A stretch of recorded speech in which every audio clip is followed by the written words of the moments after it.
Utiliser la chimie et les molécules organiques pour stocker l'énergie, déjà fait.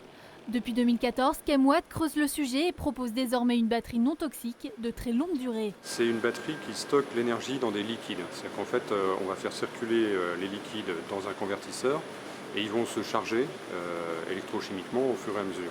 Donc c'est aussi ce qui se passe dans une batterie classique, sauf que là, les liquides sont stockés à l'extérieur. Donc pour une batterie d'une puissance donnée, on peut avoir des heures et des heures de charge. Il suffit d'augmenter la quantité de liquide dans les réservoirs.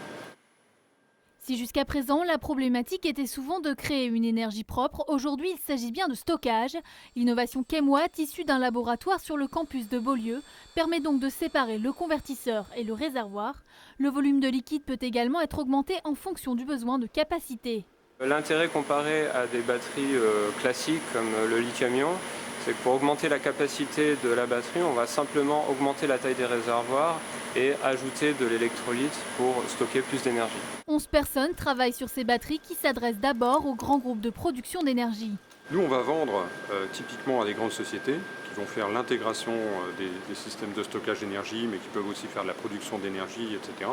Donc ça peut être des énergéticiens comme Engie, EDF, etc. Ça peut aussi être des engineering de l'électricité comme Schneider, GE, etc., Siemens. Par contre, l'utilisateur final, ça peut être un village en Afrique, ça peut être une communauté insulaire, ça peut être un gestionnaire de réseau, un producteur d'énergie renouvelable. Donc il y a toutes sortes d'utilisateurs pour ce type de stockage. Aujourd'hui, l'entreprise Chemwatt recrute pour répondre à l'activité en hausse. Elle vise 10% de part de marché.